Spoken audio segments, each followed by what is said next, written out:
कर्क लगन वालों के लिए हम सूर्य और बुध की युति पर लगातार विचार कर रहे हैं। इस वीडियो में अब आपके छठे घर के लिए चर्चा करेंगे। छठे घर की आपकी बात की जाए तो यहाँ धनु राशि में सूर्य और बुध का ये कंजक्शन बनेगा।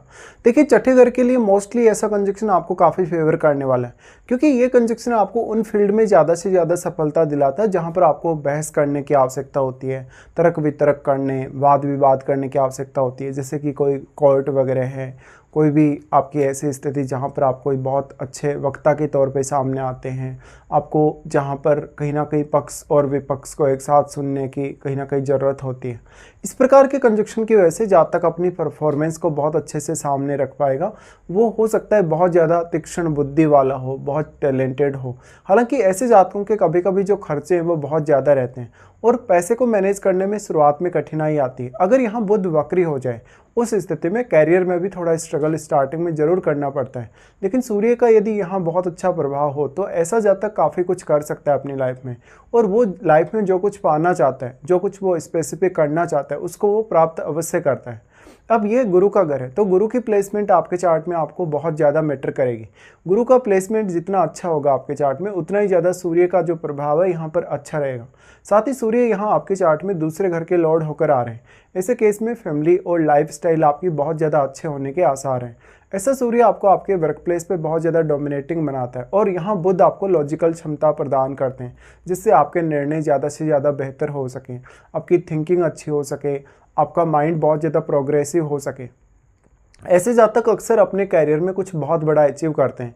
ये जातक उन लोगों के लिए काफ़ी फेवर कर सकते हैं जो लोग ज़्यादातर जॉब वगैरह के फील्ड में हैं। यानी आप किसी को भी एडवाइस अच्छी दे सकते हैं, किसी को अपने कैरियर को अच्छा बनाने के लिए इंस्पायर कर सकते हैं। लोगों को कभी कभी आप एक अच्छा भाषण से अपने कहीं ना कहीं मोटिवेट कर सकते हैं, या लोगों को एक अलग प्रकार की ऊर्जा प्रदान कर सकते हैं अपनी वाणी से और अपनी बातों से। ऐसे जातक अक्सर अपने बॉस या अपने कलीग्स की तुलना में ज़्यादा हावी नज़र आते हैं अक्सर, और ऐसे जातकों का जो स्वास्थ्य है वो थोड़ा सा उतार चढ़ाव भरा जरूर रहता है। लेकिन ये क्योंकि चंद्रमा से रिप्रेजेंट होने की वजह से इनके मन में बहुत सारा इमेजिनेशन होता है, ये बहुत कुछ सोच पाते हैं कि समय पे, बहुत अच्छा विश्लेषण करने की क्षमता ऐसे लोगों में होती है। अब जो साइन है यहाँ पे वो धनु है, और धनु राशि में अगर ऐसा कंजक्शन बनेगा तो फिर ये आपको बहुत ही ज़्यादा फोकस्ड बनाएगा। देखिए, यहाँ अब बुध आपके वक्री नहीं होने चाहिए। हाँ, अगर बुध अस्त हो तो ये ज़्यादा अच्छा है बुध वक्री होने के केस में, क्योंकि जो साइन है, जो धनु राशि वो ड्यूअल ही है। इसलिए कभी कभी शुरुआत में थोड़ा कन्फ्यूजन आपको इस वजह से रह सकता है। बट फिर बृहस्पति की स्थिति भी अगर काफ़ी अच्छी हो तो ये कंजक्शन आपको और भी ज़्यादा फेवर कर सकते हैं। सूर्य सेकंड हाउस के लॉर्ड होकर यहाँ आ रहे हैं, तो वो आपको धन संबंधी मामलों में, फैमिली संबंधी मामलों में हमेशा कोई भी जब विवाद होगा, कोई भी ऐसे अनबन वाली स्थिति बनेगी, तो हमेशा वो प्रोटेक्ट करेंगे। छठे घर में सूर्य जैसे ग्रह की एनर्जी आने की वजह से अब जातक अपनी रूटीन लाइफ में काफ़ी फास्ट फैसले ले पाएगा। साथ ही साथ वो जो फैसले लेगा उनको इम्प्लीमेंट भी काफ़ी अच्छे से करेगा। ऐसा जातक अपने कैरियर में कोई ना कोई गोल बनाकर काम करने वाला होता है, या कोई ना कोई स्पेसिफिक वो बड़ा टारगेट हासिल करने की कोशिश अवश्य करता है। इसके साथ साथ दूसरे अन्य कौन कौन से प्लैनेट्स का प्रभाव आपके छठे घर पे, वो आपको विचार करने की आवश्यकता जरूर होगी हालांकि। लेकिन सूर्य और बुध के प्रभाव से एक ऐसा यहाँ जो कंजक्शन बन रहा है वो कैरियर में आपको बहुत ही ज़्यादा फेवर कर सकता है। कैरियर के साथ साथ कभी कभी ऐसा होता है कि आप अपने कैरियर की ज़्यादा चिंता करने लगते हैं, क्योंकि आप चंद्रमा से प्रदर्शित होने वाले व्यक्ति हैं, इसलिए कैरियर पे ज़्यादा ध्यान देने की आवश्यकता आप समझते हैं। और इस वजह से जो डोमेस्टिक मामले हैं, जो घरेलू मामले हैं, कभी कभी उनको आप पर्याप्त समय नहीं दे पाते। यहाँ पे अब जो सूर्य हैं वो तो हालांकि दूसरे घर के लॉर्ड हैं, बट जो बुध हैं वो 12वें घर के स्वामी होने के साथ साथ आपके चार्ट में तीसरे घर के स्वामी हैं। तीसरे घर का स्वामी नॉर्मली हम मानते हैं, जब भी तीसरे घर का स्वामी अगर छठे घर में आएगा तो सूर्य जैसे प्लैनेट के साथ अगर वो बैठेगा तो वो भी आपके लिए एक अच्छा सपोर्टिव प्लैनेट बन जाएगा। यहाँ पे बुध की स्थिति भी कुछ ऐसी ही है। बुध अगर मान लो यहाँ सूर्य से अस्त हो जाएंगे तो वो और भी ज़्यादा आपके लिए सपोर्टिव बन जाएंगे, क्योंकि बुध एक तो यहाँ डुअल साइन में ही है और वो स्वयं भी डुअल है। इसलिए कोई भी प्रकार की समस्या आती है, आपको कोई भी प्रकार का आपको दिक्कत होता है, तो ऐसे में बहुत सारे मल्टीपल ऑप्शंस आपके पास रहते हैं कार्य करने या डिसीजन लेने के लिए। इसी तरीके से यहाँ पर सूर्य से अगर बुध अस्त हो जाए तो उस स्थिति में बुध पर जो प्रभाव है सूर्य की एनर्जी का वो और भी ज़्यादा गहरा जाएगा या बढ़ जाएगा, जिससे बुध की एनर्जी बढ़ जाएगी। बुध की एनर्जी बढ़ने से आपकी विश्लेषण क्षमता अच्छी हो जाएगी, आपका माइंड बहुत अच्छा हो जाएगा, आप बहुत अच्छे विवेक से काम कर पाएंगे। तो बुध का अस्त होना जनरली, क्योंकि बुध फिर सूर्य से एनर्जी प्राप्त करेगा, और जब जब भी सूर्य किसी भी ग्रह को चाहे अस्त कर रहे होते हैं, चाहे वो बुध को अस्त कर रहे हैं, चंद्रमा को अस्त कर रहे होते हैं, तो सूर्य वहाँ ये इंडिकेशन जरूर देते हैं कि कहीं ना कहीं उस ग्रह विशेष से संबंधित जो रिजल्ट हैं उनमें सूर्य का बहुत बड़ा रोल होगा।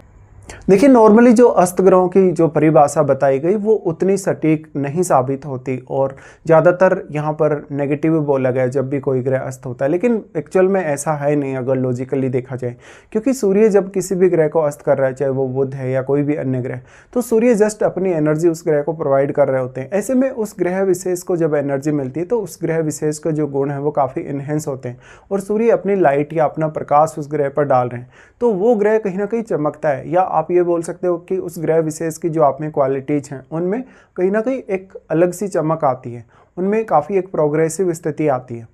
सूर्य के साथ भी अब ऐसा ही होगा। सूर्य दूसरे घर के लॉर्ड होने के साथ साथ आपको इस पर्टिकुलर हाउस से, छठे घर से बहुत ज़्यादा प्रोटेक्ट करने की कोशिश करेंगे। सूर्य आपको यहाँ बहुत ही ज़्यादा एक्टिवेट बनाए रखेंगे। सूर्य आपकी रूटीन लाइफ में, डेली लाइफ में आपकी काफ़ी हेल्प करेंगे। हालांकि कुछ हद तक यहाँ कॉन्फ्लिक्ट वगैरह होने के चांसेस हैं सूर्य की पावर बहुत ज़्यादा होने की वजह से, बट हम बुध अस्त होने की बात कर रहे हैं। बुध के अस्त होने से आपको देश विदेश में घूमने फिरने के काफ़ी मौके मिल सकते हैं, इधर उधर की ट्रैवलिंग करने के काफ़ी सारे मौके मिल सकते हैं। इसके साथ साथ क्योंकि बुध आपके चार्ट में तीसरे घर के लॉर्ड है, तीसरे घर के लॉर्ड होने की वजह से नॉर्मली हम ये मानते हैं कि तीसरे घर का स्वामी यदि छठे घर में बैठेगा, चाहे वो कैसा भी प्लैनेट है, तो वो आपकी हेल्प जरूर करेगा छठे घर के लिए, क्योंकि तीसरा घर आपके सेल्फ एफर्ट का है, आपकी खुद की मेहनत का है। तो अब वो अगर आपका बुध मान लो अस्त भी होगा, उस केस में आप और भी ज़्यादा अच्छे से अपने एफर्ट को काम में ले सकते हैं अपने कैरियर वगैरह के लिए। तो यहाँ भी बुध की जो स्थिति है ये काफ़ी आपको फेवर करेगी। इस हिसाब से देखा जाए तो अब दोनों की दृष्टि आपके 12वें घर पे पड़ रही है। ऐसा कंजक्शन आपको फॉरेन से भी काफ़ी लाभ करवा सकता है, क्योंकि जो 12वां घर है आपके चार्ट में वो सूर्य का तो घर नहीं है, लेकिन वो बुध का स्वयं का ही घर है। ऐसे में सूर्य जब बुध के घर पे अपनी दृष्टि डालेंगे तो सूर्य अपना अच्छा प्रभाव यहाँ देने वाले हैं आपको। हालांकि सूर्य के छठे घर में होने की वजह से जो पिता हैं आपके, उनके साथ थोड़े बहुत कभी कभी मतभेद जरूर देखने को मिल सकते हैं, या तो फिर आप हो सकता है कि पिता के साथ बहुत ज़्यादा समय स्पेंड नहीं कर पा रहे हो अपनी लाइफ में। अब यहाँ पे जो दूसरे घर में बैठा प्लैनेट है और जो आपके तीसरे घर में बैठा प्लैनेट है वो तो आपके लिए बहुत इंपॉर्टेंट होगा, लेकिन फिर सबसे ज़्यादा इंपॉर्टेंट होगा आपके चार्ट में आपके 12वें घर में बैठा प्लैनेट, क्योंकि 12वें घर में बैठा प्लैनेट सूर्य और बुध दोनों से ही प्रभावित हो रहा है एक ही साथ, और वो प्लैनेट भी यहाँ सूर्य और बुध दोनों को प्रभावित कर रहा है। तो मोस्टली अगर देखा जाए सूर्य और बुध का जो कंजक्शन है आपको काफ़ी फेवर जरूर करेगा, लेकिन शुरुआत में कुछ कठिनाइयाँ लाएगा, शुरुआत में कुछ व्यवधान लाएगा, या काफ़ी ज़्यादा स्ट्रेसफुल स्थिति लाएगा जिसका आपको सामना करना होगा। बट समय के साथ साथ आप काफ़ी ज़्यादा सक्षम होते जाएंगे इस प्रकार की स्थिति होने की वजह से। ऐसा जातक एक अच्छा प्रशासनिक पद पा सकता है, वो किसी बहुत सरकारी पद की तरफ आकर्षित हो सकता है। लाइफ में ऐसा जातक जो कुछ एक्सपेक्ट करेगा, जो कुछ पाने की कोशिश करेगा, उसमें वो सफल जरूर होगा।